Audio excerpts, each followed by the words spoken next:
हाँ, तो अब देखो ये कहाँ से स्टार्ट करना। मैंने कल यहाँ तक कर लिया था। रिवर यारलुंग सांगपो चाइना में है, जिस पे कौन सा डैम बनाए, जांगमू डैम। तो जांगपो, यारलुंग जांगपो पे जांगमू डैम बना, और ये यारलुंग जांगपो जो नदी है, this is called as Brahmaputra in India. में आने के बाद इसका नाम ब्रह्मपुत्रा हो जाता है। फिर एज रिवर मेकोंग की बात करें तो ये भी चाइना में है, और इस पे कौन सा डैम बनाए, जियाओवान। रिवर फेदर यूएस में है, उस पे ओरोविल डैम बनाए। एंग्यूरी जॉर्जिया यूरोप में है, और उस पर थोड़ा एंग्यूरी डैम बना है। डेक्सीसेंस रिवर स्विट्ज़रलैंड में है, जिस पे ग्रैंड डेक्सीसेंस डैम बना है। रिवर वोल्टा घाना में है, जिस पे वोल्टा अकोसोम्बो डैम बना है। ना कोरल्स पे आते हैं, आज से यहाँ से करना था। Corals constitute only about 0.08% to 0.16% of the ocean floor, but they provide for 25% of the oceanic flora and fauna. ठीक है, तो बहुत इंपॉर्टेंट पॉइंट है ये। मतलब 0.08% से 0.16% of the ocean floor cover करते हैं।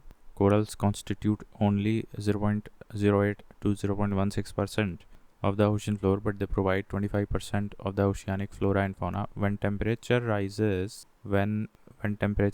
the corals start removing zooxanthellae from their bodies. Coral is actually a living organism. ठीक है, ये भी एक पॉइंट इंपॉर्टेंट है। Then coral reefs are called as the rainforests of the ocean, मुझे पता था। Then found within the tropical latitudes between 30 degree north and south. तो ये वाली जो आपको बेल्ट मिल रही है 30 डिग्री नॉर्थ से 30 डिग्री नॉर्थ से 30 डिग्री साउथ तक, इंक्लूडिंग द इक्वेटोरियल वाटर्स, तो वहाँ पे जो है, तो वहाँ तक में आपको कोरल्स मिल जाता है। देन इसमें कंडीशंस होती हैं, जैसे सी वाटर शैलो होना चाहिए, और क्लियर होना चाहिए, और हल्का वार्म होना चाहिए। The biggest coral can be found in the great barrier reef in the north east part of Australia, जहाँ पे क्वींसलैंड पड़ता है। तो वहाँ पे क्वींसलैंड पड़ता है। अब यहाँ जैसे हम लोग ये देखें, ग्रेट बैरियर अगर मैप में देखो, वो ऑस्ट्रेलिया के कौन से इलाके में पड़ता है, तो ये क्वींसलैंड वाला इलाका दिखाई पड़ रहा है। ये इसको देखो, यहाँ लिखा हुआ है कोरल सी। तो and this is Queensland, this north eastern portion of Australia is Queensland. और यहीं पे आपका फिजी भी पड़ रहा है यहाँ, और फिजी से थोड़ा सा और नज़दीक आओगे टुवर्ड्स ऑस्ट्रेलिया, तो न्यू कैलेडोनिया मैंने बताया था, that was I think it was a French territory. And ये नॉर्फोक आइलैंड है, ये तो ऑस्ट्रेलिया का ही टेरिटरी। ठीक है, ऑकलैंड, फिर तो न्यूजीलैंड स्टार्ट हो जाता। तो ये याद रखना है, जैसे कोरल सी है यहाँ पे। ठीक है, तो कोरल सी, और यहीं पे तुम्हारा ग्रेट बैरियर रीफ आता है। Now moving on. अब ये फ्रिंजिंग रीफ क्या होता है? Fringing reef is narrower and closer to the shore. उतना विशाल का ही नहीं होता है fringe as the great barrier reef. This is also closer to the shore, and wherever the river meets the ocean reef breaks. So इतना ये मजबूत भी नहीं, मतलब रिवर अगर आती है ओशन में मीट करती है, तो वहाँ पे फ्रिंज ब्रेक हो जाती है, फ्रिंजिंग रीफ। एटॉल की बात करें तो atoll is a ring shaped coral reef. ये एक्चुअली हॉर्स शू शेप होता है, और ये एंटाइल सी और रेड सी के पास मिल जाता है। साउथ चाइना सी, ऑस्ट्रेलियन सी यहाँ पे आपको मिल। वैसे एंटाइल सी शायद कैरिब समूह के आसपास, कंफर्म कर लेते हैं। एंटाइल्स सी कहाँ है? एंटाइल्स कैरिबियन यहीं कहीं हुआ है।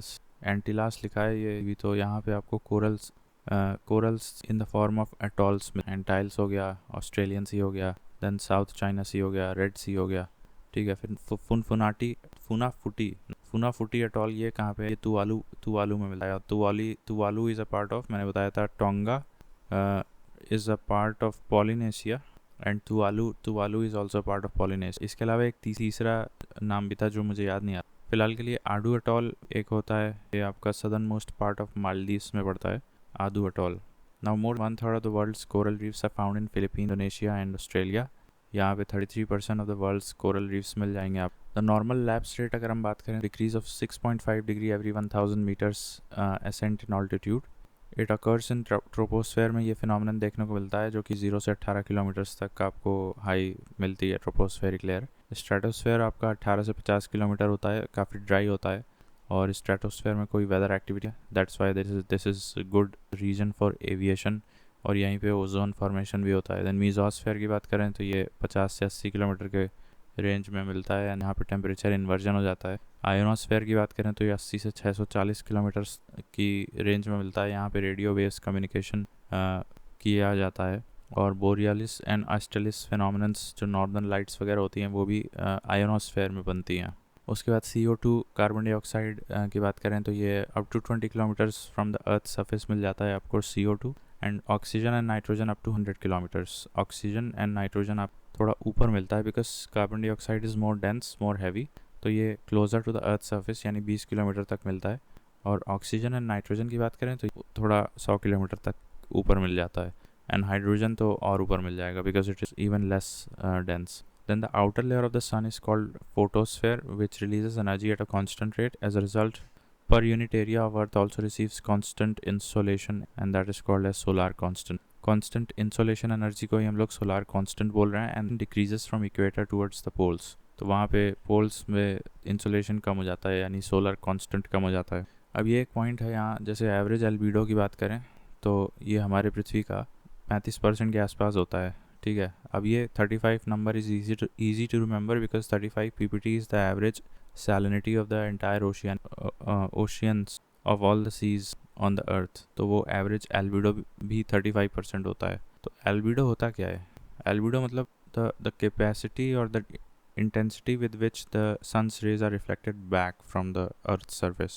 So that is albedo. तो 30 से 35% होता है albedo तुम्हारा एवरेज भी मतलब पूरे पृथ्वी का एवरेज. एंड देन ग्लेशियर का देखो तो ये 75% हो जाता है. एंड डेजर्ट्स का देखो तो 20 से 30% होता है. एंड प्रेरीज ग्रासलैंड का देखो तो ये डेजर्ट से भी कम होता है प्रेरीज ग्रासलैंड का. एंड पैडी का देखोगे तो पैडी का सबसे कम होता है. तो अगर हम बताएं तो एवरेज एल्बिडो 35% है और ग्लेशियर्स का 75%, फिर डेजर्ट्स का 30% है, फिर प्रेरीज का है 20% और फिर लास्ट में पैडी है that is 10%. Then water vapour allows ultraviolet rays to pass through but blocks infrared rays.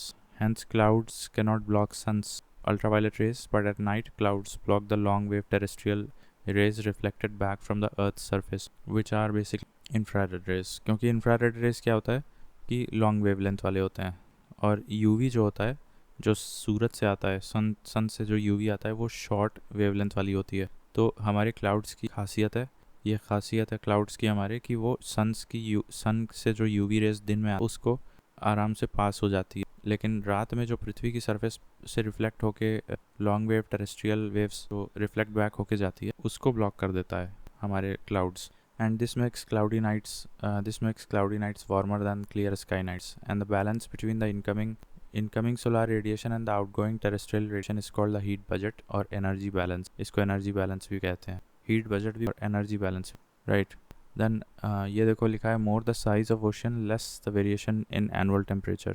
अब ये भी एक fact है. Thus the annual range of temperature is greater in Atlantic and lesser in Pacific. ये तो मतलब common sense है कि अगर size of ocean बहुत ही बड़ा हो जाएगा तो उसमें टेम्परेचर के जो हाईएस्ट और लोएस्ट रिकॉर्ड करोगे उसका फासला भी कम होगा.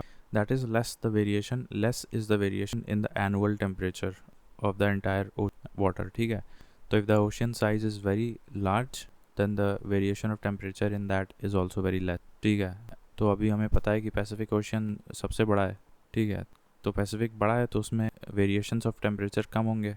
तो वही लिखा है annual range of temperature is greater in case of Atlantic compare to Pacific. Also, annual range of temperature is lesser in southern hemisphere and annual range of temperature is lesser in southern hemisphere क्योंकि अब southern hemisphere में पानी ही पानी है.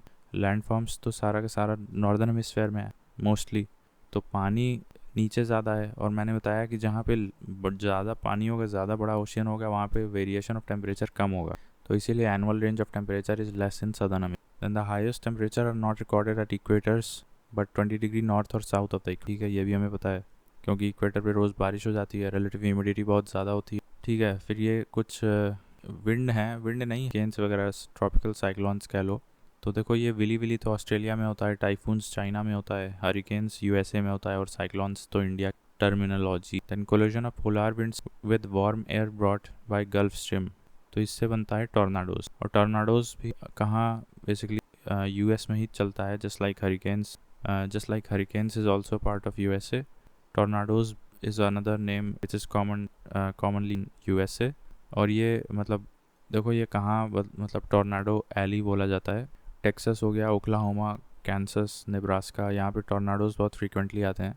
Then टॉर्नाडोज बनते क्यों हैं? Because collision of polar winds जो होती है बहुत भारी होती है और warm air brought by the gulf stream. तो गल्फ स्ट्रीम से जो हवा जो नॉर्थ अटलांटिक ड्रिफ्ट अप होता है उससे पहले गल्फ स्ट्रीम है, तो गल्फ वार्म करंट होती है, वो कुछ गर्म हवा लेके और ऊपर से तुम्हारा पोलार विंड्स होते हैं, दोनों टकरा जाते हैं तो टॉर्नाडो बन जाता है। और टॉर्नाडो यूएस में होता है, नेब्रास्का, कैंसस और ओक्लाहोमा, टेक्सास वगैरह जगहों पे। ठीक है, तो ये पॉइंट इंपॉर्टेंट है। The highest temperatures are not recorded at the equators but 20 degree north and 20 degree south of the equator. कुछ और ये साइक्लोन्स वगैरह हैं, जैसे नरगिस हो गया, ये म्यांमार में ट्रॉपिकल साइक्लोन है, म्यांमार में। देन फुजीता स्केल, ये मेरे ख्याल से इंटेंसिटी ऑफ टॉर्नाडो नापने के लिए होता है। ठीक है, मरकाली स्केल किसके लिए होता है? इंटेंसिटी ऑफ अर्थक्वेक नापने के लिए होता है मरकाली। सफिर सिम्पसन स्केल होता है the damage done due to tornado, Saffir Simpson scale. Then temperate cyclones जो होते हैं ये बेसिकली वेस्टर्लीज विंड्स जो होती हैं उसकी वजह से आते हैं। ठीक है, टेम्परेट साइक्लोन्स वेस्टर्लीज की वजह से आते हैं। देन अब ये क्या है? बेगाइयो ट्रॉपिकल साइक्लोन, ये फिलीपींस की टर्मिनोलॉजी है। देन टाइफू हैगबिस, ये जापान का है। फिर लकीमा, ये चाइना का ट्रॉपिकल साइक्लोन है। और Dorian is a tropical cyclone of Bahamas. ठीक है, so Dorian is a tropical cyclone of Bahamas, नाम याद रखना। सो एक बार फिर से देख ले रहे हैं, यहाँ पे हमने कुछ नए नए नाम पढ़े हैं, जैसे typhoon Hagibis, this is Japan's tropical cyclone. Then Baguio, क्या है ये? बेगोइयो ये चाइना का नहीं, फिलीपींस का। और लेकीमा चाइना का है। और डोरियन तुम्हारा बाहामास, फिर से बता रहे हैं, डोरियन तुम्हारा बाहामास का है और बेगुइयो ये फिलीपींस का।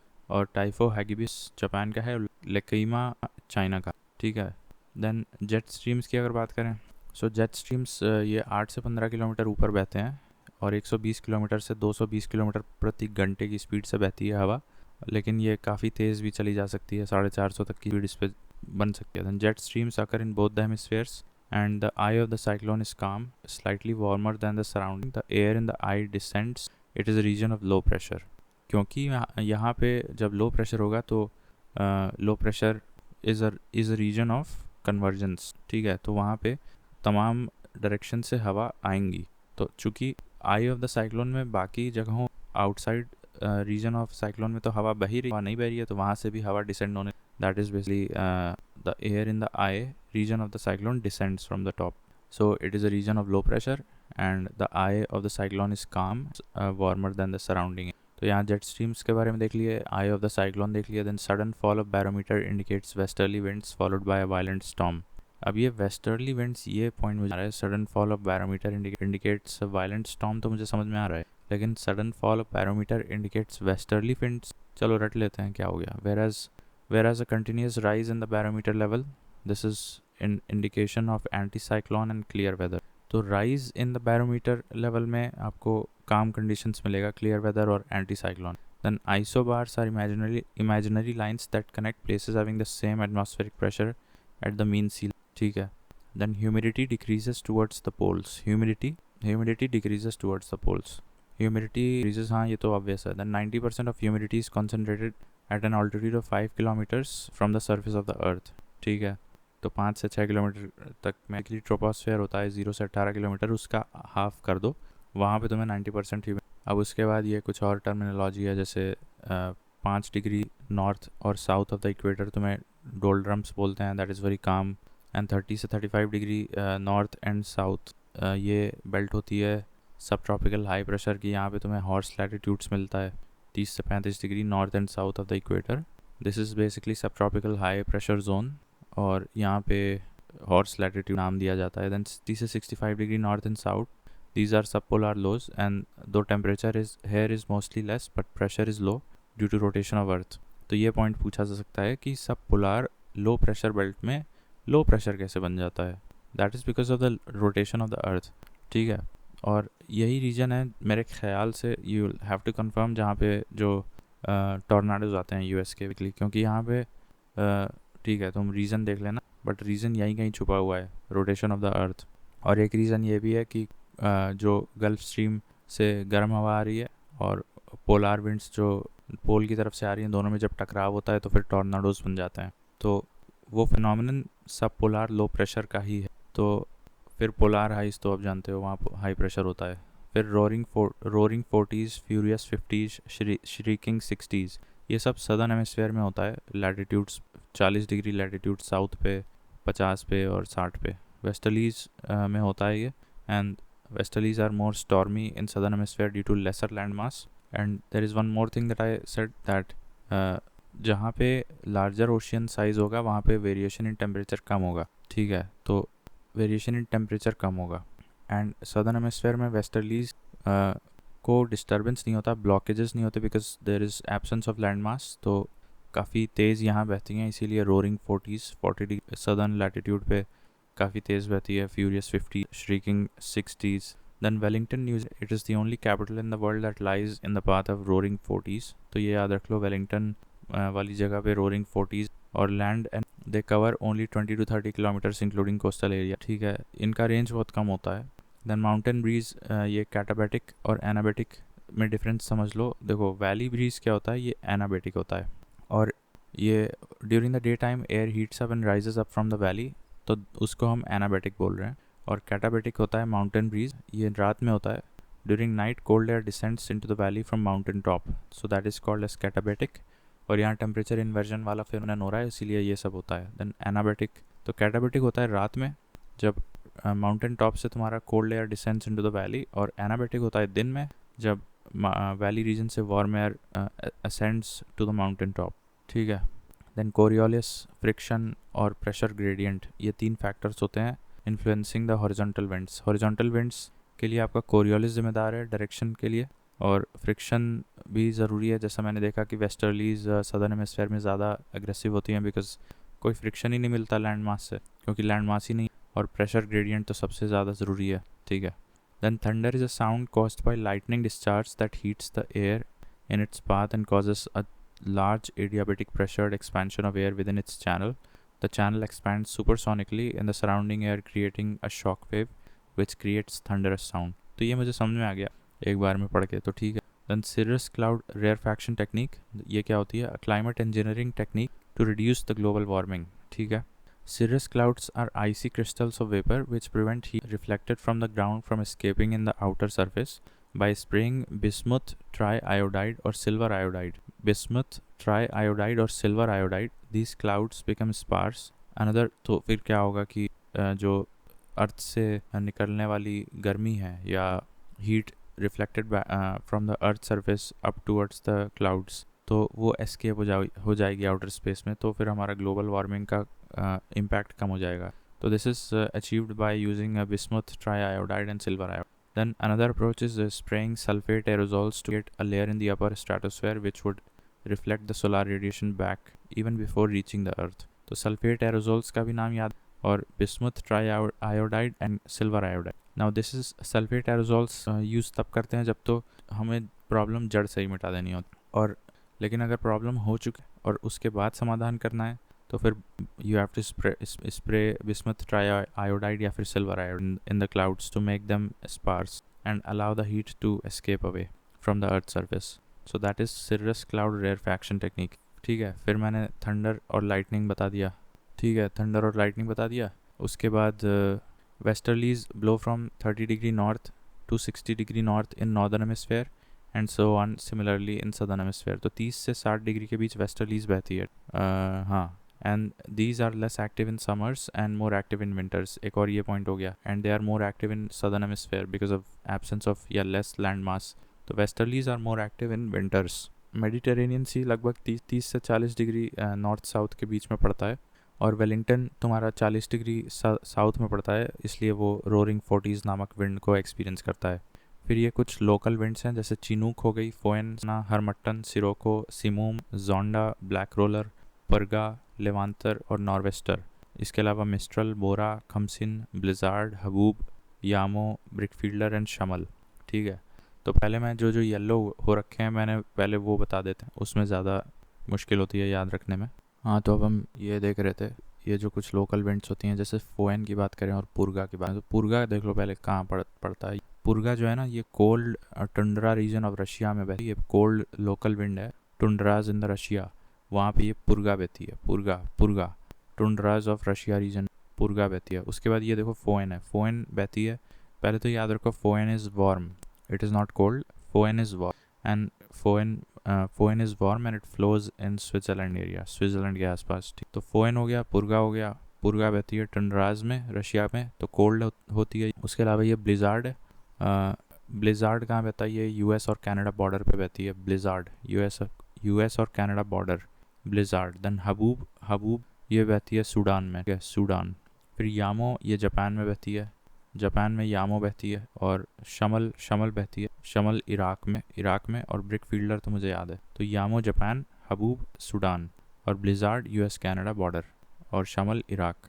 और मिस्टल भी याद रख लो, ये स्पेन और फ्रांस के बॉर्डर पे बहती है, actually north western part of Rome sea. ये कौन सा सी है भाई?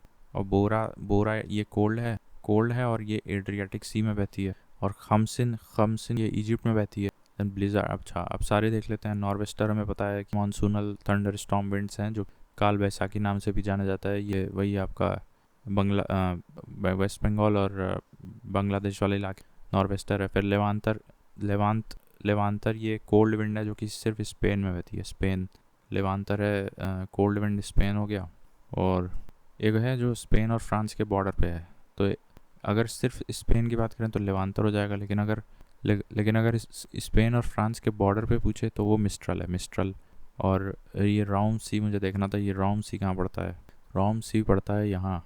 रोम सी कहाँ है भाई? शायद मेडिटेरेनियन सी कोई बोल रहे हैं, north western part of Rome sea. Anyways, so Levant जो है ना, देखो तीन में कन्फ्यूजन होता है बार बार। एक foehn, foehn is a warm wind which flows in Switzerland area.